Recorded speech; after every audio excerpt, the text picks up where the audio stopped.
Assalamualaikum warahmatullahi wabarakatuh.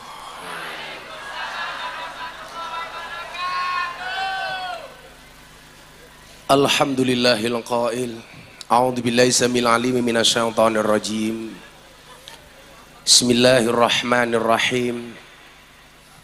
Innallaha wa malaikatahu yusholluna 'alan nabi. Ya ayyuhalladzina amanu sallu alaihi wa sallimu taslima. Sallu ala nabi Muhammad. Sallu ala nabi Muhammad. Allahumma salli salatan kamilatan wa salim salaman taman ala sayyidina Muhammadi nilladhi tanhalu bihil qadu wa tanfariju bil kurabu wa tuqada bil hawaiju wa tunalu birrahaibu wa husnul khawatimi wa yustasqal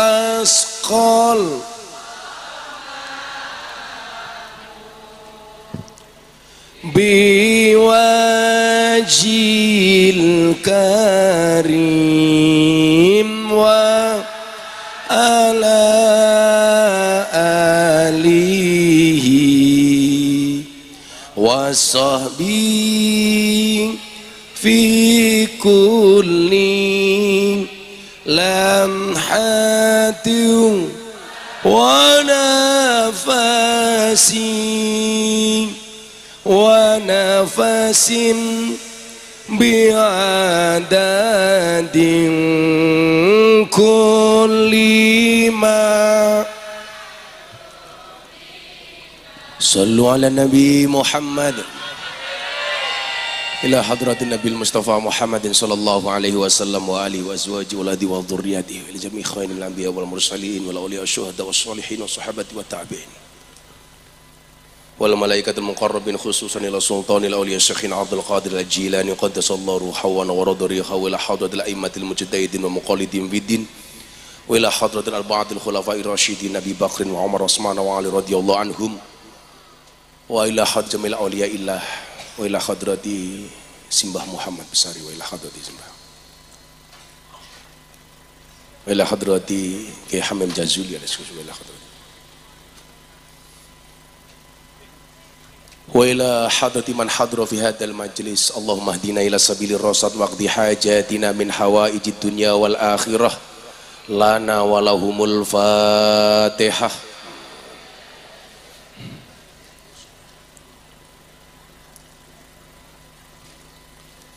Iyyaka na'budu wa iyyaka nasta'in.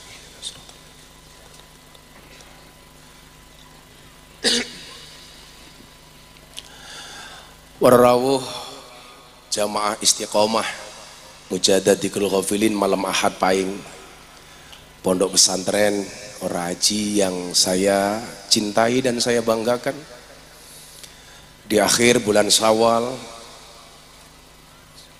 yang kemarin belum sempat hadir di Halal bil Halal Akbar, bila baru berjumpa malam hari ini, saya sebagai pengasuh, sebagai pengampu mengucapkan ja'alanallahu wa iyyakum minal aidin wal faizin, taqabbalallahu minna wa minkum, taqabbal ya karim. Maka malam hari ini yang datang minta doa, semuanya saya doakan. Yang datang minta maaf, saya maafkan. Yang datang minta THR, saya minta maaf. Saya menyadari bahwa orang yang paling banyak dosanya itu adalah orang yang paling banyak berkata-kata. Sementara kalau Bapak Ibu ketemu saya, mesti yang ngomong itu saya. Berarti yang banyak dosanya itu jamaah apa kiainya? Kurang ajar kan? Gitu. Maka beban yang saya pikul tentunya, kullukum ra'in wa kullukum mas'ulun an ra'iyatih. Beban terberat itu ada pada diri saya. Itulah alasan Bapak Ibu, saya itu nggak berani ngensel jadwal ngaji walaupun saya sakit. Mungkin banyak yang dengar seminggu ini Gus Miftah sakit setelah pulang dari Bengkulu, dari Hong Kong. Tapi saya nggak berani berhenti. Saya membayangkan begini, saya mau cerita ini, nanti di hadapan kita mintakan, karena malam hari ini spesial, majelis kita dihadiri oleh Bapak Menteri Perdagangan sekaligus Ketua Umum PAN. Tepuk tangan untuk Bapak Zulkifli Hasan beserta rombongan.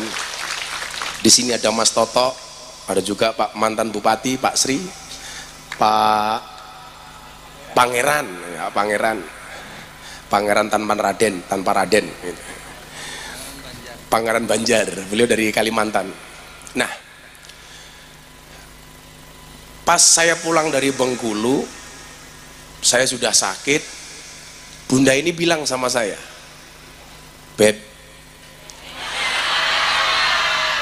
Mbok istirahat, nggak usah dilanjutkan, ke rumah sakit dulu, macem-macem lah. Sebenarnya saya nggak tahu itu tulus apa modus, saya nggak tahu itu. Nah. Tapi istri saya selama ini tulus kok. Beliau nggak pernah ada maunya. Ya, nggak pernah ke mall, nggak pernah jalan-jalan ke pasar, tapi tiap hari Shopee datang.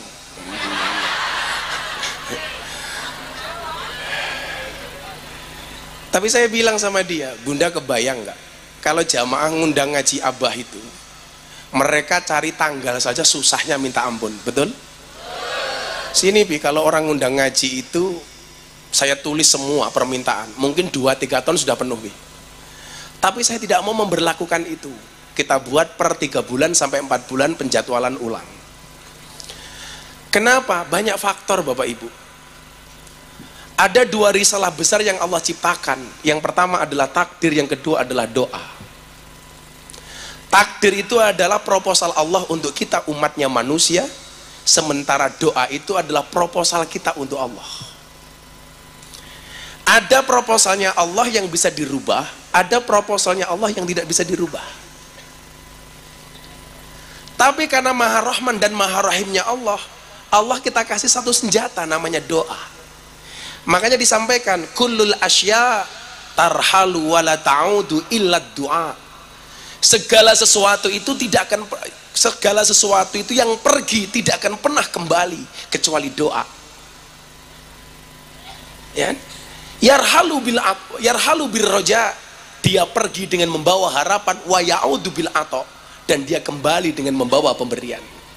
Nah, saya itu menyadari saya nggak pernah tahu takdir saya. Kenapa kalau Anda protes, Gus, mbok sekalian dijadwal setahun 2 tahun. Ini kalau mau ditumpuk Pak, jadwal saya mungkin saya nggak pernah di rumah. Pertanyaannya, kapan saya kelon sama Bunda? Siang hari mbahmu, orang neng omah kok siang hari. Masa kayak kemarin saya di Hong Kong, lucu pertanyaannya, Bun. Gus, saya mau tanya, apa Mbak? Bagaimana hukumnya kalau saya menikah? Kalau menikah itu beda tempat. Saya di sini di Hong Kong, calon suami saya di Indonesia. Menikah melalui Zoom meeting. Boleh apa enggak, Gus? Boleh, asalkan yang bersangkutan dan beberapa pihak itu benar-benar yang melaksanakan pernikahan. Laki-lakinya benar itu calon suami, istrinya benar itu. Yang menjadi persoalan adalah kelonnya kepiye. Nah, saya bilang ya video callan gitu. Nggak anaknya lahirnya di download gitu loh. Saya nggak mau numpuk jadwal terlalu lama, jadi saya mohon maaf. Tadi sore Bi, kita itu rame kayak gini sudah dari jam 3 Bi. Yang sana ngantri minta jadwal, kemudian minta foto. Jadi kurang ajarnya jamaah sekarang itu adalah kalau dulu ketemu kiai itu minta barokah doa. Sekarang barokah selfie. Kalau ketemu kiai minta barokah doa itu saya tahu sanatnya gitu. Tapi kalau minta barokah selfie itu nggak ada sanatnya. Kalau saya tanya minta doa apa selfie? Ya selfie ya doa lah cilokot itu gitu. Nah, maka itulah alasan kenapa saya itu nggak berani membatalkan jadwal ngaji kalau saya masih bisa berangkat. Saya betul-betul nggak berani. Satu ketika bulan Maulid kemarin, ajudan Pak Kapolri telepon saya, Gus, izin Pak Kapolri minta Maulid Nabi tanggal minggu depan, bisa nggak Gus? Saya cek jadwal ke anak-anak, ternyata jadwal saya di pedalaman Palembang.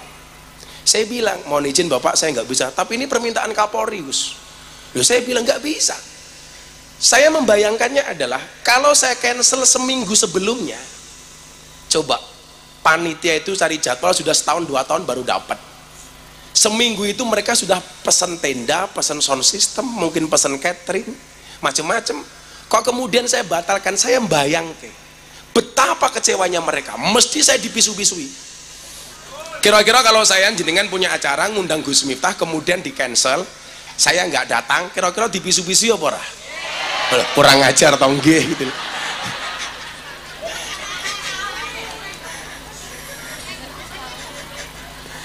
Saya kalau tak membatalkan itu jauh hari atau bener-bener saya nggak bisa berangkat, atau bener-bener saya nggak bisa berangkat.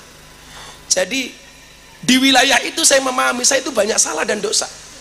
Bagaimana orang rebutan jadwal macam-macam. Kalau ada orang datang ke sini saya bilang kalau ketemu saya, Pak Kiai minta jadwal ngaji. Jawaban saya pasti apa? Sudah kamu cari kiai lainnya saja. Nggak mau ya Pak, minta kiai kentir koyon jenengan, lah modern itu.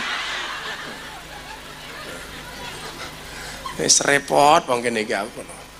Nah, maka Bapak Ibu, satu itu. Kemudian yang kedua alasan saya kenapa saya bilang sama Bunda saya nggak berani membatalkan ngaji. Ada satu hadis yang sangat indah. An-nasu yamutuna ala ma'asu wa yub'atsuna ala ma matu.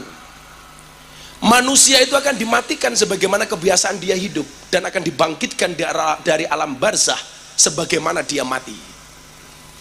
Jadi kondisi kita besok itu mati. Kematian kita itu didasarkan sesuai dengan kebiasaan kita. Jadi ya mohon maaf, kalau kebiasaan kita baik, hampir dipastikan 90% kita matinya dalam keadaan baik. Kalau ada orang bermaksiat, hobinya maksiat, hampir dipastikan matinya dalam keadaan maksiat. Naudzubillahi min dzalik. Maka kalau kita lihat dalam Al-Quran, amal itu diterima oleh Allah syaratnya apa? Innalladzina qalu rabbunallah summastaqamu. Amal yang diniatkan karena Allah kemudian dilakukan secara istiqomah. Karena apa? Keadaan kematian terbaik sesuai kebaikan istiqomah yang kita lakukan. Makanya kenapa? Kok kita itu istiqomah malam Ahad Pahing? Ini pengajian ini nggak ada undangan, nggak ada apa-apa. Mereka tahu kalau malam Minggu Pahing pengajian di pondok, mereka datang. Ini kalau yang bikin Partai Amanat Nasional, mahal ini. Betul Bu? Jamaah datang kon nyewake bis, njaluk sangu, nasi kotak, engko ketua panitiane sembati, macam-macam itu. Sementara mujahadah ini nggak ada panitia, nggak ada apapun, berjalan apa adanya. Dan alhamdulillah sampai hari ini istiqomah, tidak pernah ada kotak infak, betul? Bahkan saya bilang kalau memang ada jamaah pengen ngaji nggak kuat bayar bis, ngomong. Kalau memang nggak malu silahkan ngomong.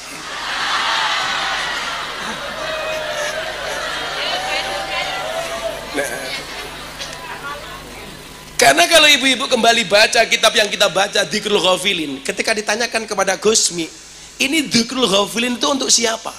Liman ahabba ayyusyara mal auliya wassolihin. Bagi siapapun yang senang kumpul dengan para wali dan orang-orang soleh. Hari ini saya prihatin, kenapa? Peluang menjadi wali itu besar karena nggak ada peminatnya. Lebih suka daftar jadi calon legislatif dibandingkan daftar jadi walinya Allah. Jadi kalau hari ini pengen jadi walinya Allah itu peluangnya besar karena nggak ada saingan. Karena semuanya sibuk daftar calon legislatif. Termasuk bapak-bapak yang hadir malam hari ini. Makanya saya tak daftar wali saja. Minimal wali murid lah gitu loh. Kan teorinya apa? Kulla syai'in idza kasura rahusa illal adaba. Segala sesuatu itu kalau jumlahnya banyak pasti murah kecuali adab. Adab itu semakin tinggi semakin mahal. Lah kalau kita ini pengen mahal gampang, jadilah barang yang sedikit. Karena kalau sedikit itu langka, kalau langka antik, kalau antik harganya mahal. Di saat semua orang berebut pengen jadi anggota DPR, saya tak nyingkrih. Daftar jadi waline Gusti Allah. Orang no saingan, Pak. Nah, syarat jadi waline Allah ternyata cuma 2. Inna auliya Allah la khaufun alaihim walahum yahzanun. Sesungguhnya para kekasihnya Allah itu syaratnya cuma 2. La khaufun, tidak punya rasa takut, walahum yahzanun, dan dia tidak pernah punya rasa susah. Walinya Allah itu nggak boleh takut, nggak boleh susah. Maka saya pernah berfatwa, takut sama sedih itu hukumnya haram. Oh jelas kok, la takhaf wa la tahzan. Jangan takut, jangan sedih. Itu fiilnya amr, perintah. Berarti kita itu nggak boleh takut, nggak boleh susah. Kalau kita itu takut, seolah-olah ada kekuatan yang lebih dahsyat dibandingkan Allah. Kalau kita itu sedih, seolah-olah Allah tidak bertanggung jawab dengan urusan kita. Padahal apa? La takhaf wa la tahzan, innallaha ma'ana. Allah itu bersama kita. Saya tahu yang datang ini ada yang takut. Takut apa? Dioyak-oyak tetangganya bayar utang. Dioyak-oyak mendring. Betul Bu? Ada yang sedih. Rapayu rapi. Lah.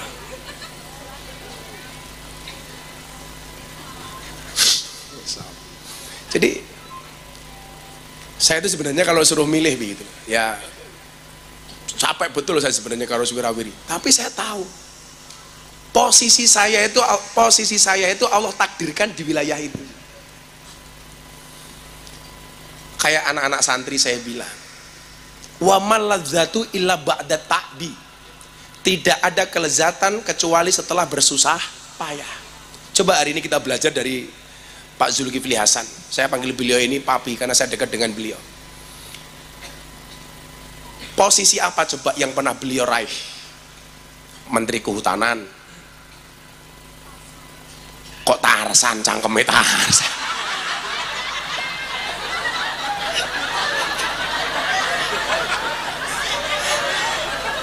Sopo sing ngomong kuwi mau?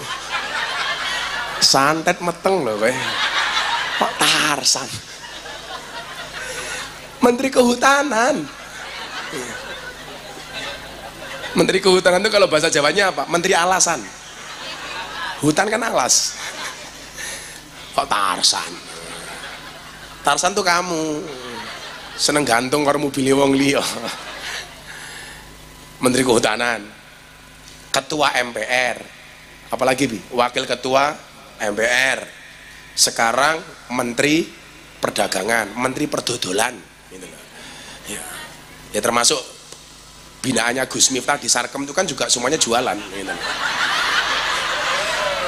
Kalau itu jualan kroto, pakan manuk manuk ecahiki. Nah, apa Bu? Penyakit tapi laris. Kok yang ngerti baik gitu. Penyakit tapi laris, kita mantan saiki kita ini. Saya itu kalau pengajian gini, Bibi itu biasanya ada 1-2 bis dari lokalisasi. Tapi mbaknya kita nggak tak kasih tahu orangnya yang mana. Saya khawatir kalau tahu malah dinyang. Hadi barani lak cilaka. Nah, wa man ladzatu illa ba'da ta'bi. Tidak ada kelezatan kecuali setelah bersusah payah.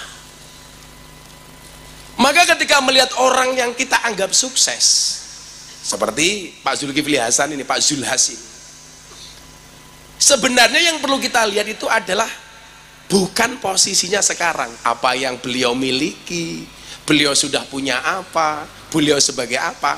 Bagi saya itu nggak menarik lagi. Tapi yang perlu dilihat apa?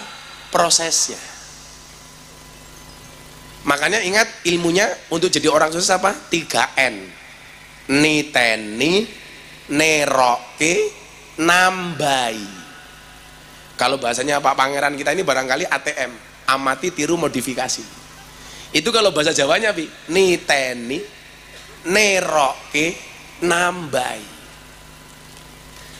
Dititeni, diamati saja. Itu kenapa toh kok bisa sukses? Nanti saya pengen Papi ini cerita kebiasaan-kebiasaan beliau kalau subuh. Jadi ini menarik. Beliau ini kalau subuhan bawa peci, kopiah gini, itu isinya uang. Di sini. Jadi bedone lah Pak Zulkifli itu peci ini kaya dompet, isinya duit, lah dompetmu kaya peci.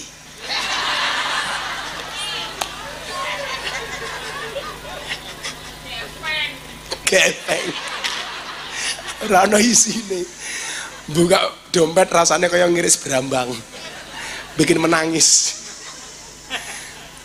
Nanti saya minta beliau cerita. Kenapa kok beliau lakukan itu? Dan apa yang kemudian menyebabkan beliau menjadi wasilah sampai hari ini?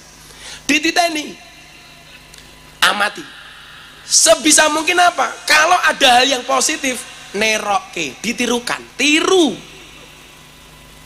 Maka dikatakan apa? Jarib walahid takun arifa. Coba dan perhatikanlah, maka kamu akan menjadi orang yang tahu. Semuanya kan hanya menirukan. Saya ngaji di klub malam lokalisasi, saya niru-niru model Gusmi. Walaupun saya dulu protes keras sama Jawa Pos, ada tulisan dulu Gusmi, sekarang Gus Miftah. Saya bilang kamu salah. Gusmi itu wali. Yang namanya wali itu given, pemberian. Ada punya karomah. Yang saya lakukan tuh kalau saya punya keberanian, kemampuan, keilmuan, selama berani bisa. Maka yang dilakukan Gusmi itu nggak bisa dicontoh, nggak bisa diamplifikasi. Sementara yang saya lakukan itu bisa diduplikasi. Karena saya manusia biasa, Gusmi itu wali. Kalau wali nggak bisa dicontoh, Pak. Lah, mencoba mengikuti bisa. Tapi bahwa orang seperti itu terlahir kembali itu susah. Makanya kenapa saya bilang sama Papi waktu itu, saya pengen membuat akademi kebangsaan Gus Miftah. Itu salah satunya adalah menduplikasi cara dakwah ala Gus Miftah.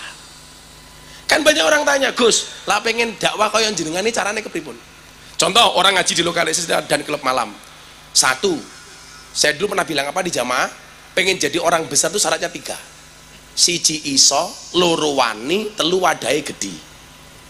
1 iso, bisa, ini kemampuan. Makanya kenapa harus mondok, harus sekolah. 2 wani, butuh keberanian. Banyak orang yang lebih bisa dibandingkan saya tapi nggak punya keberanian. Makanya nggak berani masuk di lokalisasi. Kayak Papi Zul, ini nggak mungkin berani masuk karena saya khawatir kalau masuk nggak mau keluar.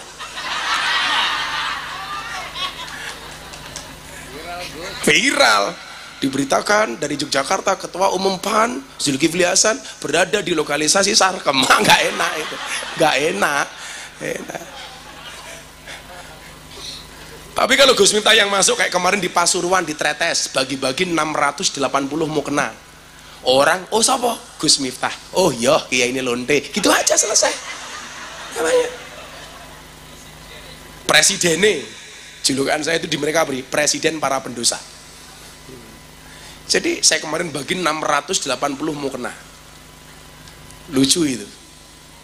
Jadi mbak-mbak PSK yang nggak pulang itu Ramadan, mereka boleh beroperasi kerja malam itu, syaratnya harus ini ada ini nah itu bagi-bagi itu. Tinggu lemek matamu, tinggu lemek gitu. Tinggu sholat kok gue lemek.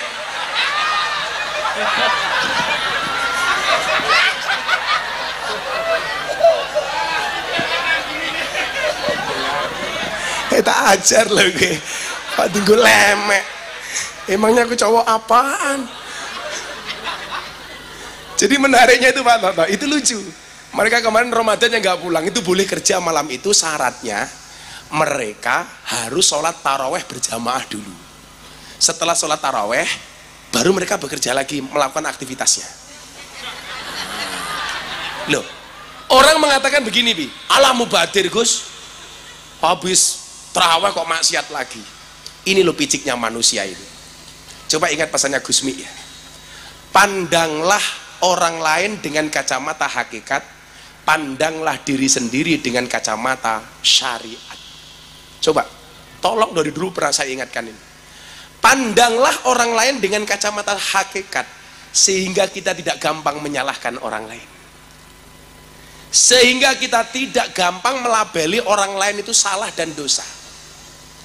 Maka Imam Ali bin Abi Thalib beliau mengatakan apa? Kalau di malam hari kamu melihat ahli maksiat dan kamu berjumpa keesokan harinya, jangan pernah katakan dia ahli maksiat. Kenapa? Karena malam itu mungkin dia sudah bertobat sementara mata kamu tidak melihat. Pandanglah orang lain dengan kacamata hakikat. Sementara memandang diri sendiri, pandanglah dengan kacamata syariat, supaya kita lebih berhati-hati, supaya kita lebih waspada. Tapi kan selama ini enggak, selalu saja kita menjadi hakim dan jaksa bagi kesalahan orang lain dan menjadi pengacara bagi kesalahan kita sendiri. Betul? Kalau ada orang lain salah, kita hakimi, kita tuntut, kita vonis. Sementara kalau kita salah, membela diri. Padahal Allah katakan alaihissallahu biahkamil hakimi. Jadi orang kayak saya itu bisa dicontoh. Oh, siapa ngerti nanti kan NU Muhammadiyah melahirkan kader-kader Kiai Purel, wah gitu kan. Loh, potensinya besar loh. Saya itu kan terkenal di wilayah itu karena saya nggak ada saingan. Nah, padahal barang gila titik. Kalau sedikit barang langka, kalau langka antik, kalau antik harganya mahal. Kiai itu banyak, yang ngurusi PSK jarang, yang ngurusi londe jarang. Siapa? Gus Miftah. Berarti Gus Miftah kiai? Kok kiai londe? Kiai larang. Oh, goblok ya. Kiai larang. Lah, kalau ngomong larang, yang berani bayar larang Gus Miftah itu PAN ini loh, Pak Zulkifli Hasan yang berani bayar mahal itu. Tepuk tangan untuk Papi. Makanya kemarin pernah saya tawarkan toh, kalau seandainya jamaah ngundang ngaji Abah Gus Miftah, kamu nggak usah mengeluarkan apapun untuk Abah, tapi kalau Abah cari sponsor, umpamanya dibayari Papi Zul dari PAN, kamu setuju apa enggak? Setuju, Pi, setuju. Loh, mereka itu ketemu Gus Miftah bayar saja mau kayak di Hong Kong. Di Hong Kong itu kalau mau pengajian sama Abah, mereka bayar tiket $150, hampir 300.000 bayar. Loh, apalagi sekarang kalau Gus Miftah datang ada sponsor, gagah apa rawi? Oh. Rasanya ngoni aku. Kenapa Bah? Ana Pak Zulkifli. Loh, daripada uangnya Pak Zulkifli kemana-mana kan mending untuk bangun pondok, betul? Kandani kok. Pangeran, dengerin tuh Pangeran. Besok kita bikin acara di Kalimantan, Pak Pangeran. Niteni nerok ke, nambahi dimodif. Oh, Pak Zul kayak sukses mereka begini, amalannya begini, dimodifikasi, tambahi. Karena kalau sama, nggak orisinil lagi. Melu-melu isone itu. Ditambahi supaya lebih menarik kemasannya. Oh, kayak Pak Zul kayak sukses mereka begini, kurangnya di sini tak tambahi. Nah, sebelum saya lanjutkan, ada Pak Zul di sini, kita perlu belajar banyak dari beliau. Seorang menteri yang menurut saya sangat soleh karena tidak pernah meninggalkan sholat subuh berjamaah. Betul lah kowe, subuhan jam 7. Usoline tambahi usolli fardhu subhi kawanan lillahi ta'ala.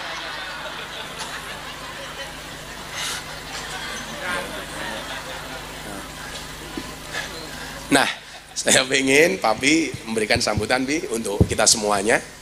Biasanya kalau yang datang ke sini pejabat ngomong itu tak batasi 3 menit, 5 menit. Saiki karena mau nyponsori kita, sakarepmu pilosi. Tepuk tangan untuk Pak Zulkifli. Berdiri aja nggak apa-apa, Bi. Biar semuanya lihat. Calon sponsor boleh berdiri. Kan saya sekali-sekali, jadi harus berdiri. Kalau Gus kan sering, jadi saya belum banyak yang kenal. Saya tanya dulu, ibu-ibu lebih suka Pak Zul duduk apa berdiri? Itulah perempuan, Bi. Monggo, Bi. Gus Miftah gitu tuh. Bismillahirrahmanirrahim. Assalamualaikum warahmatullahi wabarakatuh. Alhamdulillah, salatu wassalamu ala rasulillah wa ala alihi wa sahbihi wa mawala amma ba'd. Gus Miftah yang saya hormati, insyaallah dimuliakan Allah SWT dan Ibu Punyai, Ayahanda Gus Miftah yang bersama-sama dengan kita. Saya ditemani ada Pak Sri Purnomo, Pak Bupati Sleman, ini Pangeran, santrinya Guru Sekumpul, Pangeran dari Banjar, Pangeran betulan ya, dari Banjar. Sekarang Wakil Ketua Komisi 3 DPR RI. Ini Mas Toto Daryanto, orang Jogja. Kemudian Ketua PAN Jogja. Dan juga teman-teman lain banyak yang ikut bareng. Tadi Gus Miftah syaratnya mau jadi wali nggak boleh takut, nggak boleh sedih. Qurannya itu kalau saya nggak salah, mohon dimaafkan, A'udzubillahi minasyaitonirrajim wala taghab wala tahzan wa antumul a'laula in kuntum mu'minin.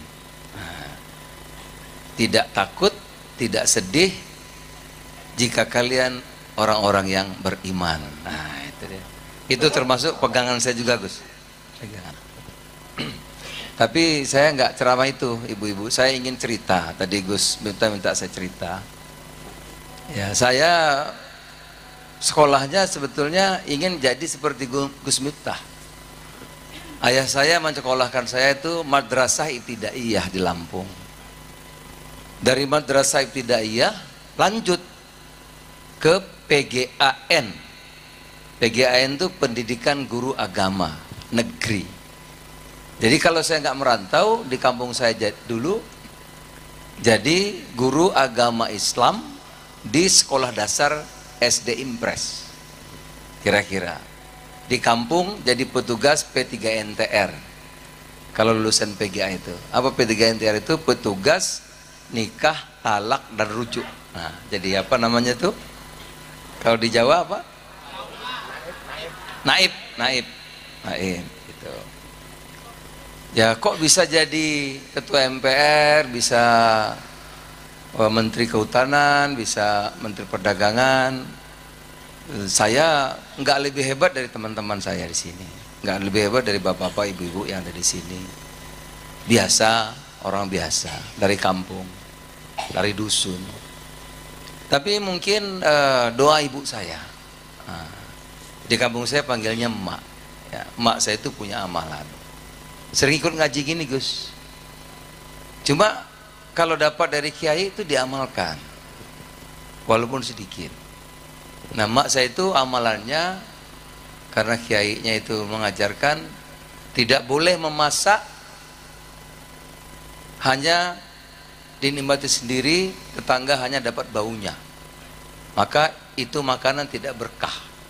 Oleh karena itu sepanjang hidupnya ibu saya, mak saya di kampung, kalau masak bagi dua, separuh buat kami di rumah, mau banyak mau sedikit bagi dua sama ibu saya, separuh lagi dibagi ke tetangga, selalu setiap masak.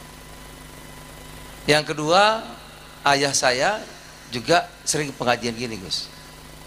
Dulu di kampung itu belum ada TV, tapi suka ada radio. Biasa kayak kiai dulu kau Dari Jakarta itu ada Kiai Haji Syafi'i, Abdullah Syafi'i, ada Buya Hamka dulu, ya, Zainuddin MZ baru, nah, dulu. Nah, itu mengajarkan bagaimana mendidik anak-anak kita agar menjadi anak yang tangguh, gitu. Itu diterapkan kepada saya, pada anak-anaknya. Jadi ibu saya dan ayah saya itu mendidik kami, terutama anak laki-laki, ibu-ibu. Jadi ibu-ibu juga mudah-mudahan ini bisa, kalau bagus ditiru, kalau bagus. Karena semua orang punya peluang kesempatan yang sama, siapapun dia. Dia orang susah, dia pedagang kecil, dia petani, dia pegawai kecil, siapa saja bisa punya kesempatan.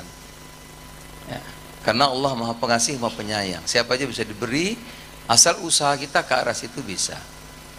Nah, ayah saya dan mak saya mendidik anak-anaknya dengan cara Islam agar punya disiplin, sehingga menjadi anak-anak yang tangguh. Kami tiap jam 4 dibangunin, Bu. Saya usia 6 tahun. 6 tahun sudah dibanguni, susah bangun, muka dikasih air tuh. Di apa tuh? Iya, kadang-kadang nangis juga namanya anak-anak. Saya mesti pergi ke masjid, tugas saya pukul beduk. Terus itu usia 6 tahun. Belakangan saya baru tahu itulah cara mendidik anak-anak kita menjadi anak yang tangguh. Orang boleh pintar, ya, boleh IQ-nya tinggi, tapi kalau cengeng susah berhasil. Orang boleh pintar, tapi kalau rapuh mentalnya itu juga susah untuk maju. Nah, itu dididik. Karena bangun pagi buat anak-anak itu persoalan yang sangat sulit, latihan yang paling berat. Jadi kalau anak-anak kita mampu bangun jam 4 pagi dan terbiasa, apalagi soal-soal yang lain, dididik. Jadi kalau subuhan, ayah saya itu selalu bilang, "Nak, ayah boleh susah, tapi kamu jangan seperti ayah nanti. Ayah akan berjuang sekuat tenaga agar kamu lebih berguna, lebih hebat lagi, lebih maju lagi daripada ayah sekarang." Nah, terus pembinaan. Nah, saya kira bapak-bapak, ibu-ibu juga bisa gitu, mendidik anak-anak. Ayah saya dulu perokok, Gus, perokok. Tapi begitu seiring dengan saya sekolah, berhenti, tidak merokok lagi. Saya bilang, ayah nggak merokok lagi, enggak. Karena uang untuk membeli rokok lebih bagus saya belikan buku untuk kamu. Oleh karena itu saya walaupun di kampung punya wawasan yang lebih daripada teman-teman saya. Saya bisa baca buku sejarah, saya bisa baca buku mengenai Jakarta, bahkan saya bisa baca buku mengenai luar negeri dan lain-lain. Jadi setelah dewasa, mulai satu persatu saya ingat, itulah saya kira buah daripada orang tua kita mendidik anak-anaknya. Dan saya kira ibu-ibu, bapak-bapak juga bisa melakukan itu. Yang berikutnya, anak-anak saya disiapkan juga agar menjadi anak yang cerdas oleh ibu saya. Umur 6 tahun saya sudah khatam baca Quran, yang ngajari ibu saya. Nah, bayangkan ibu-ibu ya, kalau anak usia 6 tahun, di kampung saya itu 6 tahun memang harus, sebelum masuk sekolah dasar harus bisa baca Quran. Di kampung kami nggak bisa tulis Latin. Orang-orang tua kami, kakek-kakek Latin tidak bisa, tapi bisa Arab Pegon, Arab Melayu disebutnya kalau di Sumatera. Oleh karena itu kewajiban sebelum masuk sekolah dasar harus bisa baca Quran. Nah, ibu-ibu bayangkan, kalau putra-putri kita usia 6 tahun sudah bisa baca Quran, mesti lidahnya itu akan lancar, bagus, otaknya cerdas. Nggak percaya, coba praktekkan. Jadi anak-anak kita nih yang 5 tahun, 6 tahun, jangan diajarin nari-nari dulu. Kalau udah pintar Quran bolehlah. Jangan belum-belum sudah jaipongan dulu. Quran dulu baca. Jadi usia 6 tahun, emak saya itu dipanggil ibu kalau di sini sudah mengajari kami baca Quran, sudah khatam. Nah, kalau khatam Quran tuh khusus di kampung kami dibelikan ayam, panggang ayam 1 ekor, Pak, sama ketan kuning 1 Tan kuning. Kenapa? Ya. Dan itu ternyata itulah yang menjadi bekal. Walaupun saya ini pendidikannya dari Madrasah Ibtidaiyah, pendidikan guru agama juga nggak kelar. Nggak selesai bu saya. Karena waktu saya sekolah di pendidikan guru agama itu, saya paling males bahasa Arab. Jadi kalau ada pelajaran bahasa Arab, bolos main bola. Gitu. Oleh karena itu sekolah saya nggak selesai. Ya. Diam-diam saya nggak sanggup belajar bahasa Arab itu. Diam-diam saya pindah, lari ke Jakarta. Nah disitulah mulai bertarung, kehidupan nyata yang dihadapi. Nah berbekal didikan dari ibu, dari orang tua itu yang saya rasa kalau saya sampai hari ini bisa yang disampaikan Gus tadi, bisa jadi seperti ini. Itu. Bapak Ibu, saya kira putra putrinya juga punya kesempatan yang sama. Putra putrinya bisa jadi apa saja sekarang ini. Terbuka zaman sekarang. Siapa saja, Pak Jokowi, pengusaha mebel di Solo, jadi wali kota, jadi gubernur Jakarta, sekarang presiden kita. Pak Sri menjadi bupati. Saya dari dusun bisa jadi menteri, bisa jadi DPR. Jadi Bapak Ibu apalagi di Jogja. Kami belum ada lampu listrik, di sini sudah maju dulu. Oleh karena itu Bapak Ibu yang ikut pengajian dengan Gus Mustani apalagi. Di sini dapat guru ya. Kiai Gus Miftah yang salah satu kiai terbaik di tanah air. Ya. Jadi Bapak Ibu punya kesempatan peluang jauh lebih bagus dari saya dulu. Setelah emak saya dulu belajar ngaji, saya diajar bisa baca Quran.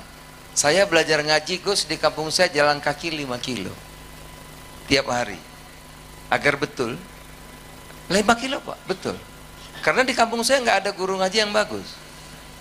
Jalan 5 kilo belajar ngaji itu tiap hari, saya jalan kaki. Begitu sampai di Jakarta, saya baca separuh salah. Separuh itu salah. Oleh karena itu sampai usia segini pun saya masih belajar. Nah, saya punya guru dari Mesir untuk belajar Quran. Jadi kalau di sini di Jogja semua dekat, pendidikan bagus, guru-gurunya bagus. Oleh karena itu sekali lagi Bapak Ibu punya peluang jauh lebih bagus. Nah, yang terakhir,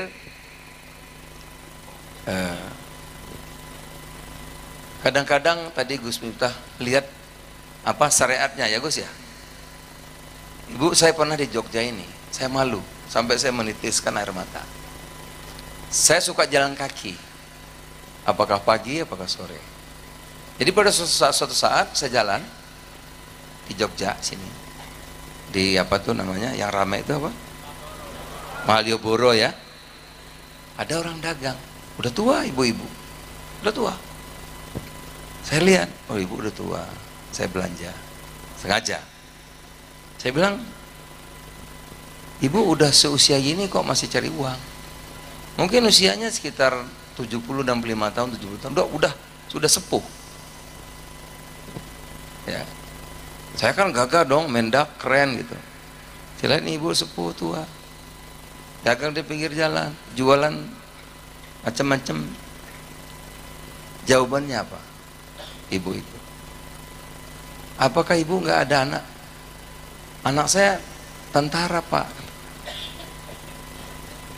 Satu lagi pegawai negeri. Kenapa ibu jualan di sini? Saya punya 5 anak yatim yang saya pondokkan. Saya mesti kasih dia sangon, masih kasih uang uang saku. Saya itu malu. Ibu-ibu sepuh, betapa mulianya ibu itu mungkin dibanding saya, Menteri Perdagangan yang suka disanjung-sanjung, yang suka dihormati orang. Saya belum tentu lebih mulia dari ibu tadi. Ibu sepuh punya anak, dia bisa senang-senang di rumah, tapi dia jualan di pinggir jalan karena dia punya anak yatim 5 yang dia taruh di pondok, ya harus dia biayai. Nah, jadi kata Gus Miftah tadi, saya tuh Bu, dimanapun saya suka belajar gitu, karena semua yang kita lihat itu bisa jadi pelajaran. Memandang sesuatu kadang-kadang pandang orang bagus belum tentu, ya bisa sebaliknya. Kayak kami ini mungkin ada yang DPR, ada segala macam, mungkin banyak menerima, malah banyak dibantu orang. Tapi ibu-ibu mungkin pendapatan pas-pasan, tapi banyak membantu orang. Jadi belum tentu, ya yang kelihatannya hebat itu amal ibadahnya lebih bagus. Oleh karena itu haknya prerogatif Allah Subhanahu Wa Taala. Oleh karena itu kita saling menghormati, saling mencintai, saling menyayangi, dan tidak boleh menghukum orang. Karena yang berhak itu Allah saja, 2 sifatnya kan, innallaha ghafurur rahim, dan juga Allah maha pengampun, 2, mengampun dan maha penghukum. Saya kira itu Gus, mudah-mudahan manfaat. Dan saya nggak ngomong yang lain. Selama Mendak, ibu-ibu, saya sudah melewati Natal kemarin, nggak ada ibu-ibu yang demo. Artinya harganya terjangkau, bahan pokok, betul? Tahun baru nggak ada yang ribut, ya berarti harga sembako barangnya ada, terjangkau. Kemarin Lebaran juga nggak ada yang ribut, betul? Berarti sembako ada, harganya terjangkau. Jadi udah sampai Lebaran, ya. Cabai sekarang terlalu murah Bu.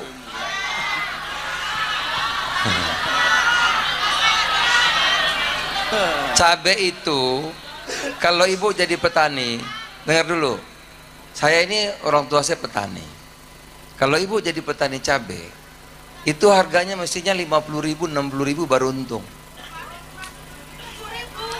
Terlalu murah, tuh terlalu murah Gus. Jadi kalau cabai itu di bawah 40.000, itu kasihan petaninya, betul? Tuh terlalu murah Gus, terlalu murah.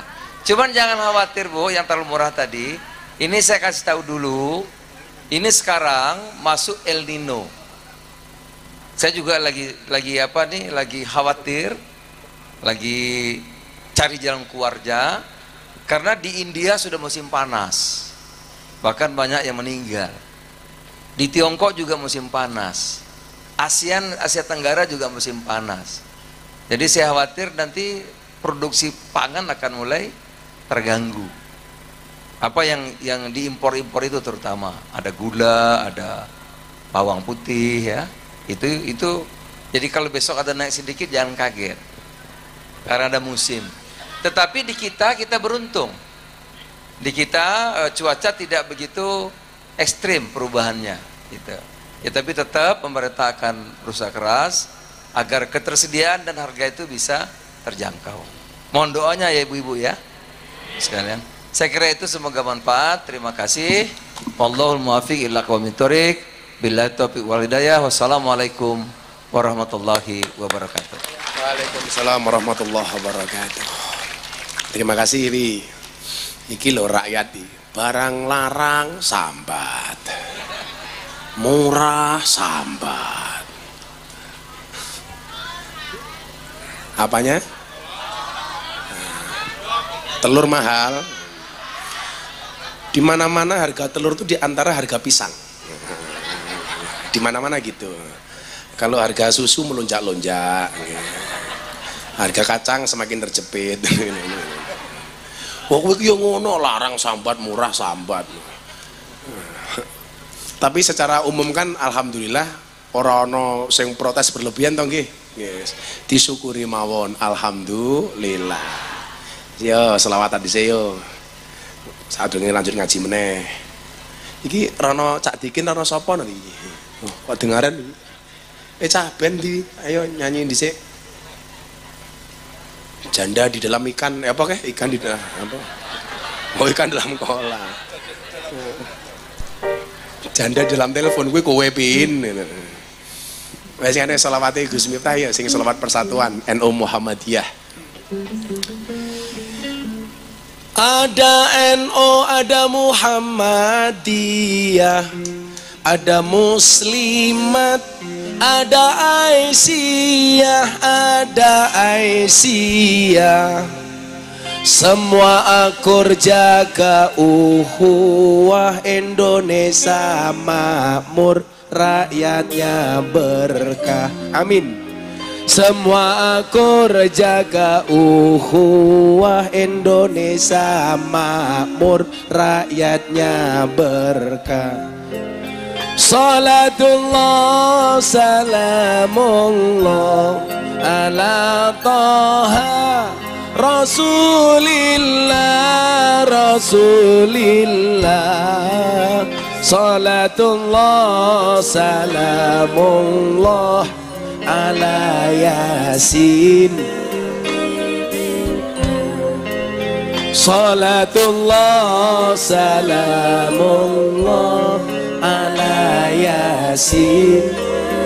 Ayo bareng-bareng semuanya tangan diangkat untuk Kanjeng Nabi. Salatullah salamullah ala Taha Rasulillah, Rasulillah. Salatullah salamullah ala Yasin Habibillah. Salatullah salamullah ala Yasin. Sekali lagi yang lebih khusyuk untuk Kanjeng Nabi. Salatullah salamullah ala Taha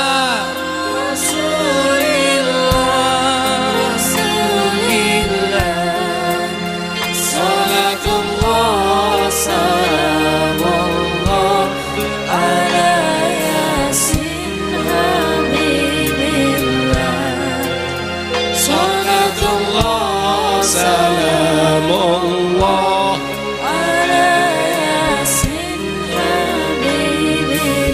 Sallu ala Nabi Muhammad. Saya lupa tadi. Jemaahnya banyak, Gus. Kalau ada yang kesulitan bayar sekolah, kita siapin untuk satu anak 1 juta kali 250, Gus. 250 anak. 250 anak jadi 250 silakan juta. Nanti daftar di pondok, satu anak kesulitan tak kasih 1 juta ping 250, berarti 250 anak. Tepuk tangan tuh Pak Zulkifli. Pasti jamaah sana langsung batin, bah tiap malam Ahad Pahing bintang tamunya Pak Zulkifli saja. Rupamu yo mau ngomong murah lomboke. Mesti NU kayak gitu.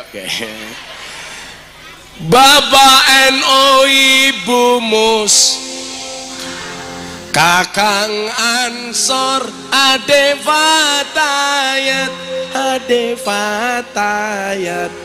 Tahlilane saben malam, mulih tahlilan padha nggawa rahmat yu. Tahlilane saben malam, mulih tahlilan padha nggawa. Tangan diangkat untuk Kanjeng Nabi. Salatullah salamullah ala Taha Rasulillah, Rasulillah. Salatullah salamullah ala Yasin Habibillah. Salatullah salamullah ala Yasin. Sekali lagi yang lebih banter bareng-bareng. Salatullah salamullah ala Rasulillah, Rasulillah. Salatullah salamullah ala Yasin Habibillah. Salatullah salam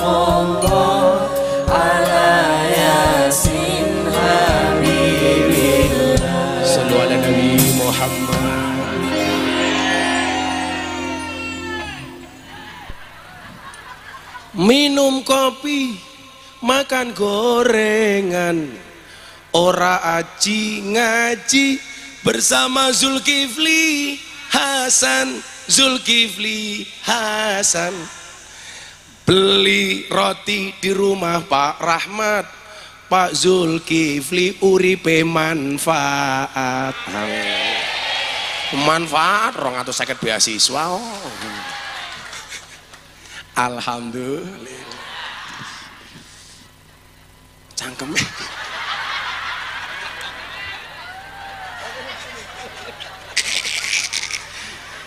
Kene lak ngaji tuwenan ngono teh hangat. Bosok.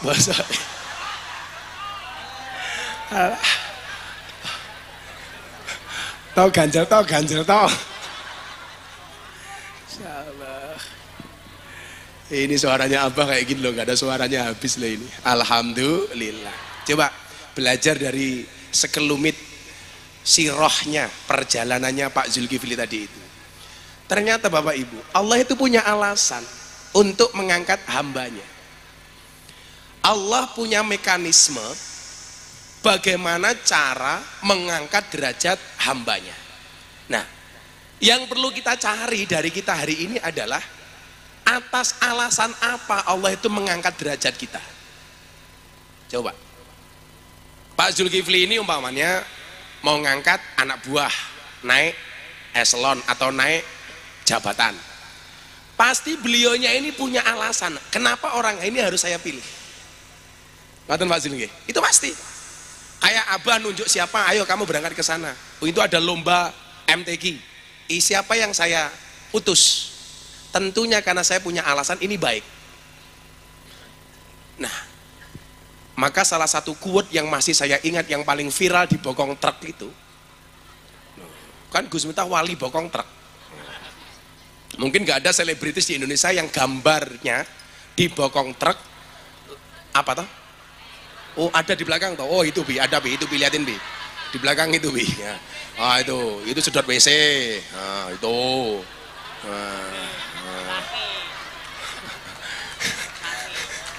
Nggak ada yang lebih banyak dari Gus Miftah itu loh. Dulu disurvei sama Kick Andy itu paling banyak Gus Miftah. Makanya salah satu rekor leprit yang diberikan kepada Gus Miftah adalah selebritis yang paling banyak wajahnya dilukis di bokong truk. Kalau Pak Kiai Said itu manggil saya wali bokong truk. Tapi yang paling menyedihkan yaitu Bi, mobil tangki sedot WC. Yono gambarku iki lho. Kere aku. Iki sayang apa ngenyek aku. Oh sayang. Ayo itu ada lagi bokong apa namanya, bokong mobil sedot WC itu tangki Mas Toto. Itu quote-nya apa? Silitmu adalah rezekiku. Wow. Subhanallah itu. Tapi aku gini Bi, oh gara-gara bokong truk ini saya baru paham betul bahwa syafaat itu nyata Bi. Apalagi sahabatnya Kanjeng Nabi. Saat derenge kula terus ke bab alasan tadi itu.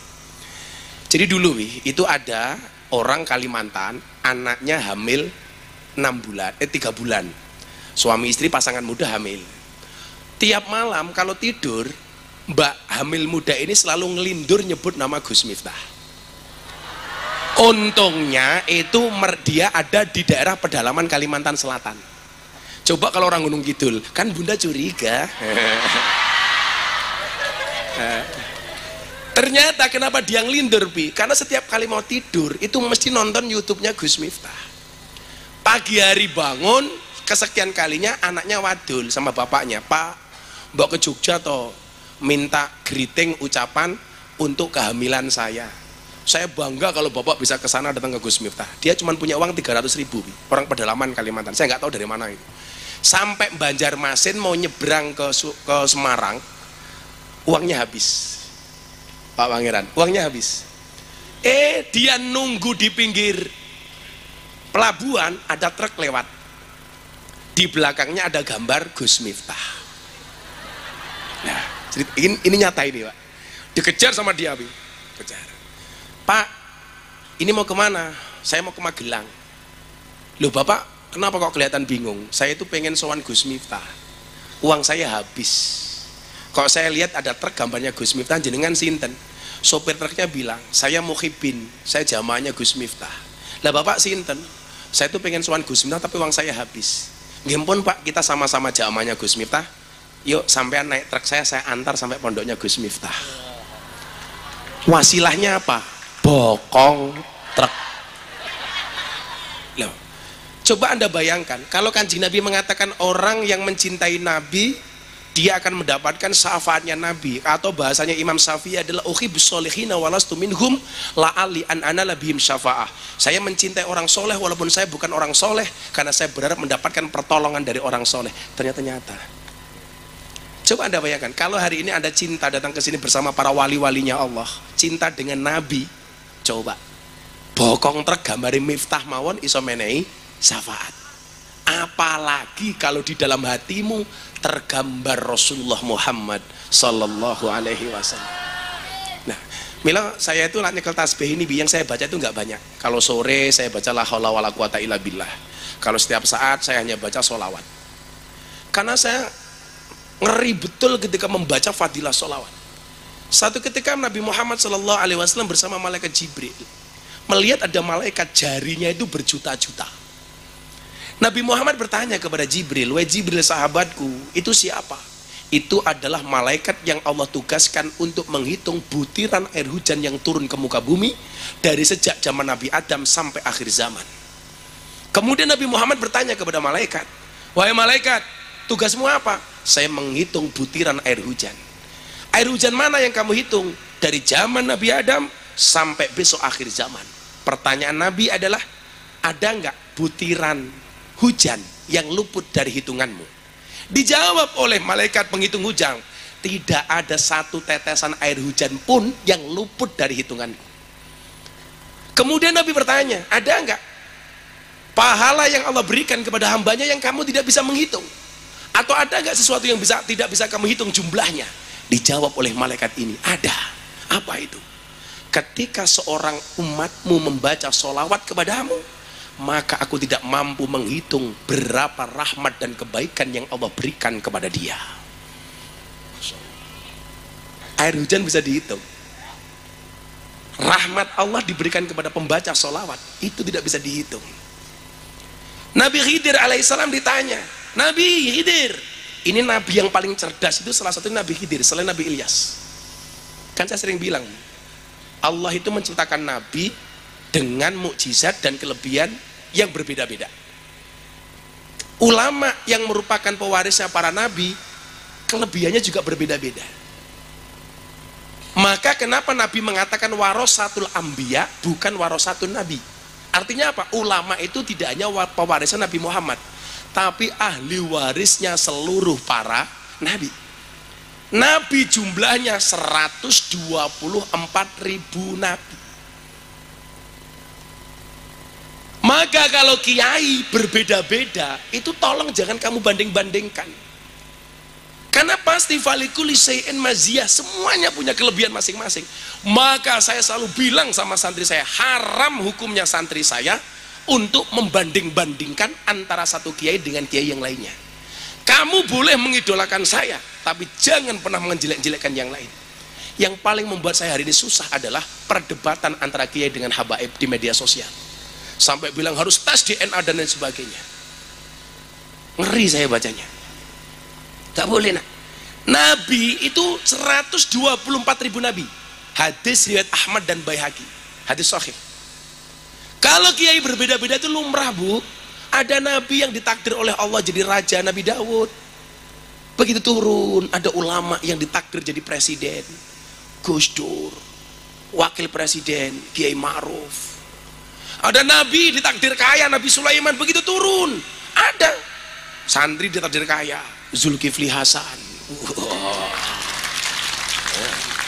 Ya dewe-dewe kok gitu.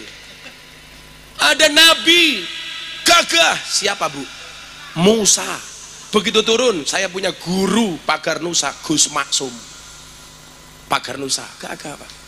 Ada nabi ditakdir oleh Allah cerdas, Nabi Khidir, Nabi Ilyas. Begitu turun, ada Gus Baha, Gus Koyum, Kiai Said, cerdas, Abah Lutfi. Ada nabi miskin. Siapa nabi paling miskin? Nabi Isa. Nabi Isa itu makannya sampai daun-daunan tok. Begitu turun ditakdir, ada kiai miskin, mudin-mudin desa itu. Ada yang penting sehat Bu ya. Yang penting lombok murah ya Bu ya. Kemurahan. Ada nabi ditakdir tampan dan dia bergaul dengan orang-orang kerajaan. Nabi Yusuf alaihissalam. Begitu turun ada kiai tampan yang ditakdir untuk ngurusi para selebritis. Siapa? Terima kasih, terima kasih. Ujung-ujungnya. Insyaallah. Shallu ala Nabi Muhammad.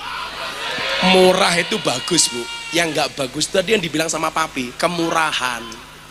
Makanya orang Jawa itu keren Bi. Jangan mateni huruf N. Kan tadi kamu bilang murah toh? Ini kemurahan. Murah itu bagus, kemurahan nggak bagus. Mahal itu bagus, kemahalan nggak bagus. Mancung itu bagus, kemancungan nggak bagus. Pesek itu bagus, kepesean nggak bagus. Kalau bunda kan pas, gitu loh. Nggak.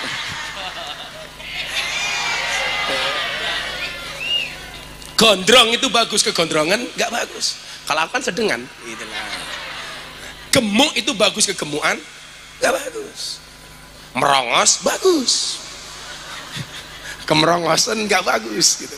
Kamu yang merongos santai saja. Ingat merongos itu adalah mingkem yang tertunda. Ya. Kembali ke masalah tadi yang diangkat derajatnya. Mudah-mudahan kita semuanya ditakdir oleh Allah untuk bisa belajar dari seorang Zulkifli Hasan dan anak cucu kita lebih hebat daripada beliau. Amin. Amin. Minimal sama. Amin. Kau langsung mikir, aku termasuk sing kebagian 1 juta enggak ya? Lalu paham. Ini yang paling jauh yang di sini dari mana? Yang paling jauh? Wonosobo, Brebes, Cilacap, Muntilan deket. Ada Wonosobo di sini. Ada Wonosobo Ngacung. Ini belum di sana masih banyak Bi. Wonosobo. Ibu-ibu kalau berangkat dari Wonosobo jam berapa? Jam 7. Ini kadang-kadang ada bahkan yang dari mana Bu? Dieng. Kalau ini Wonosobonya mana? Ah, itu Dieng. Oke loh, nganti rupanya kayak es kayak delok iki lho, Dieng. Mana? Sapuran, Kebumen, Batang, di mana-mana Be. Bantuk, Tuban, waduh gimana Be? Tuban, Kediri, ya itu Kediri, macam-macam. Kamu mana? Kediri, Kedirimu mana? Wates, Kediri Jawa Timur Bi kesini. Kita dari mana? Dari Banyuwangi ada.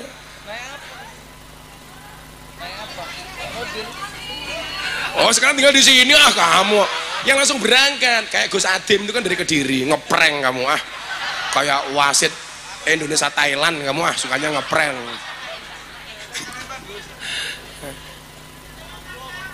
Allah cedak rupamu pemayu. Ini Pak Toto Jamaah Patok dan kawan-kawan. Dari Patok berapa bis Pak? 23. Yang dari Patok 2 bis bareng dengan kelompok Gunung Kidul. Oh 23. Patok 23. Wih, rungokno Pak Toto. Kowe pengen dadi nyedakno aku.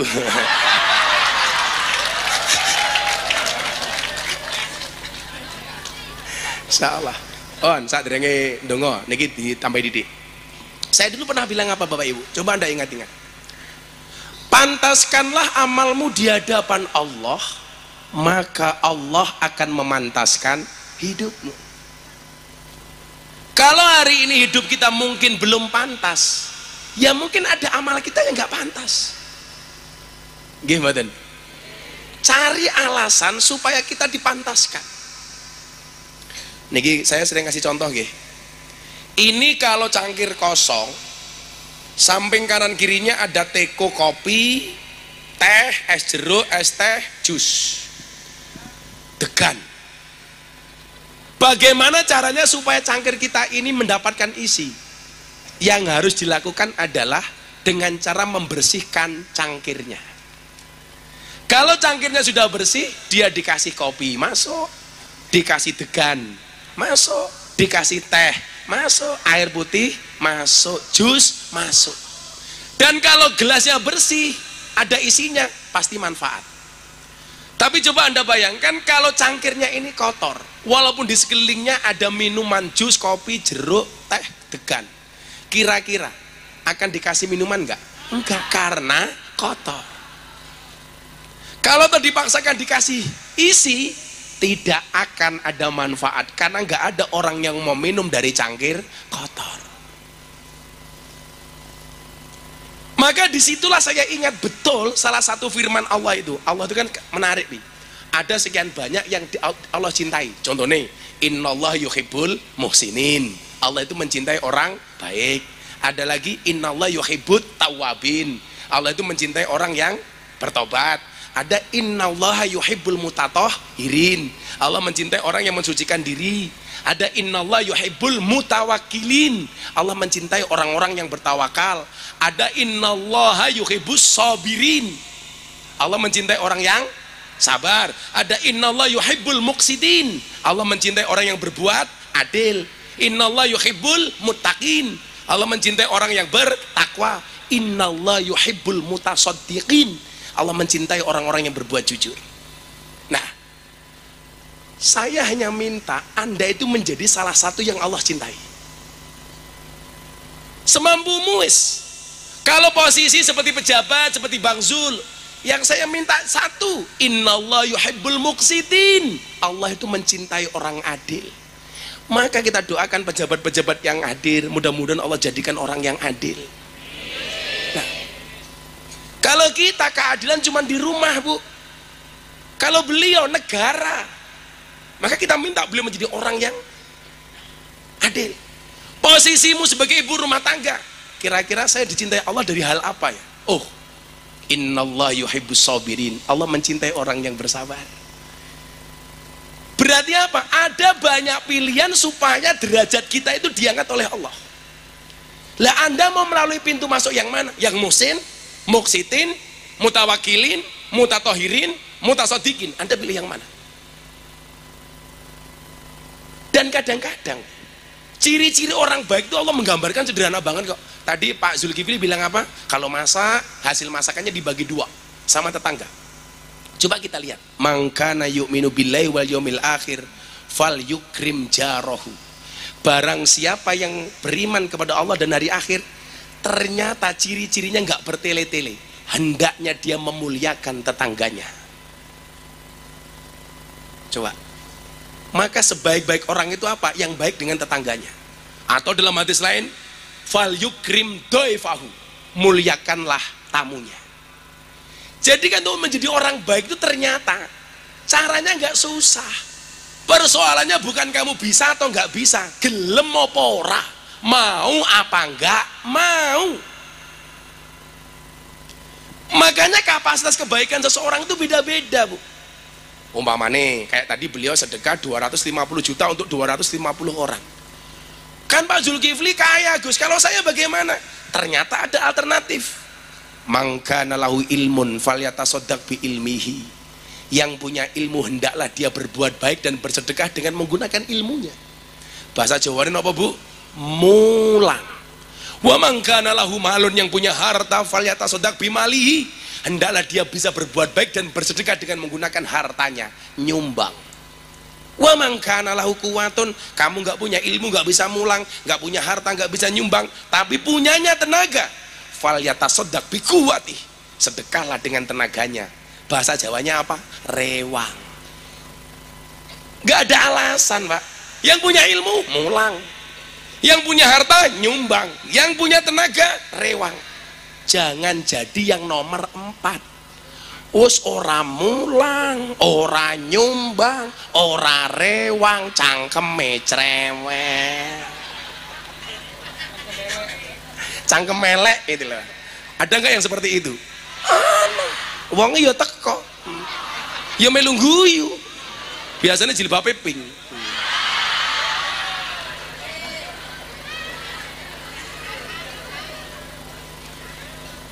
Ayo, Anda mau pilih yang mana?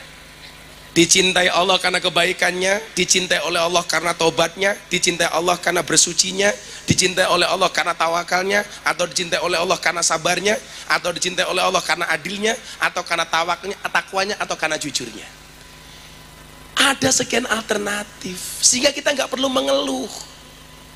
Makanya kalau bahasa kerennya apa? Ada banyak jalan menuju Roma, ada banyak jalan menuju surga. Makanya kenapa Bi? Kalau dalam bahasa maksiat, orang itu bermaksiat pasti hanya menggunakan fi'il yang sifatnya mufrad, sabil. Bahasa Inggrisnya apa? Single. Tapi kalau kebaikan itu pasti subul, jamak. Artinya apa? Jalan kebaikan itu jauh lebih banyak dibandingkan jalan kemaksiatan. Catat. Jalan untuk menjadi baik itu jauh lebih banyak dibandingkan jalan berbuat buruk. Lah, kayak tadi seorang Zulkifli Hasan berangkat dari kampung, dari desa, apalagi di Lampung. Yang jalannya kayak gitu, viral. Itulah bedanya kalau di Lampung pengantin baru sama mobil baru. Kalau mobil baru ada lubang dihindari, pengantin baru ada lubang.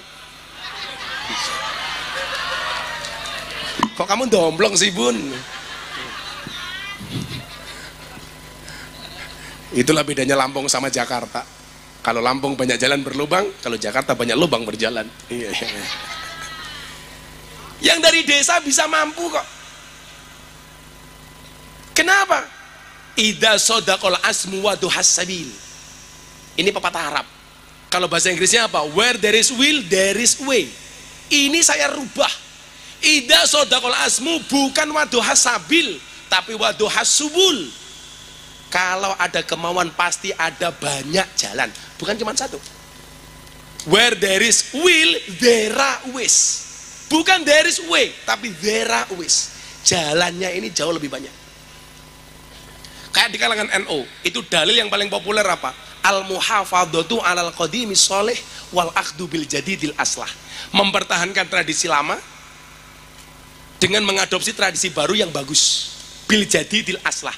Kalau Gus Miftah dirubah lagi, bukan lagi jadid yang baru, tapi bil ajdadil aslah, ismu tafdil yang lebih baru. Orang melihat lokalisasi masalah, saya peluang. Makanya kita belajar optimisme dari Pak Zulkifli. Apa bedanya orang optimis sama orang pesimis? Orang optimis melihat peluang dalam masalah, sementara orang pesimis melihat masalah dalam peluang. Maka jadilah orang yang optimis. Nah, dilanjutkan bulan depan. Kalau wis kesel awake, sing penting sehat kabeh nggih.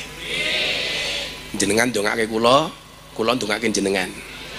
Ada silaturahmi, ada silatul qulub. Kalau silaturahmi itu harus tatap muka, kalau silatul qulub cukup nyambung doa. Aja mulai dhisik sarunge ndonga. Hilang sandalmu. Hasbi Rabbi Jalallah ma fi qalbi ghairullah Nur Muhammad.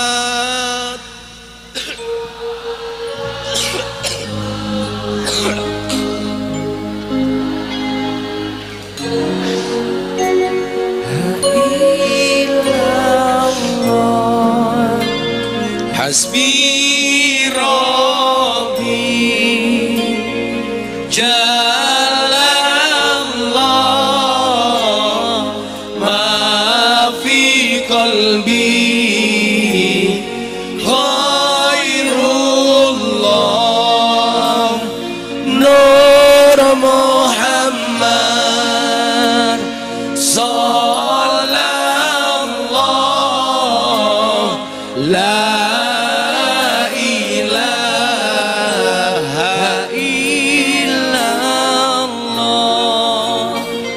Hasbi Rabbi Jalallah ma fi qalbi ghairullah Nur Muhammad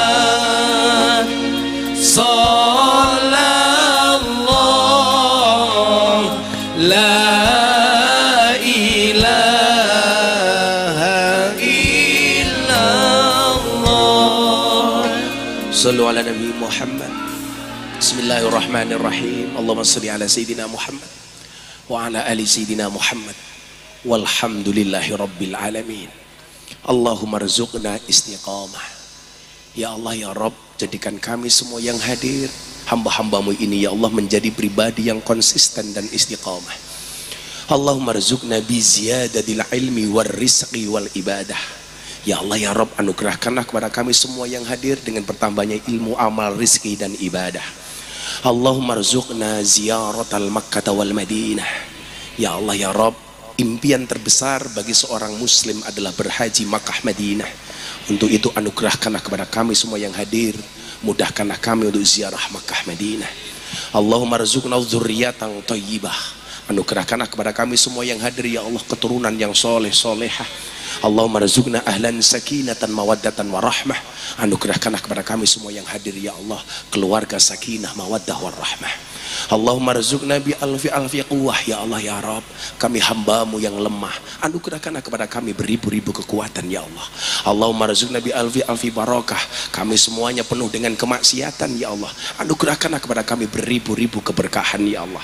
Allahumma rzuqna bi alfi karamah. Kami semua hina ya Allah, anugerahkanlah kepada kami beribu-ribu kemuliaan ya Allah. Allahumma rzuqna min ahli sunnah wal jamaah. Anugerahkanlah kepada kami ya Allah akidah ahlus sunnah wal jamaah. Allahumma rzuqna bi husnil khatimah. Dan pada akhirnya ya Allah ketika engkau panggil kami ya Allah, anugerahkanlah kepada kami semua yang hadir derajat husnal khatimah. Ya Allah ya Rabb, siapapun yang hadir dalam keadaan sakit, engkau angkat semua penyakitnya ya Allah. Siapapun yang hadir dalam keadaan bersedih, engkau angkat semua kesedihannya ya Allah. Siapapun yang hadir dalam keadaan susah, engkau bahagiakan ya Allah. Siapapun yang hadir dengan semua masalah, engkau berikan solusi dan jalan keluarnya ya Allah.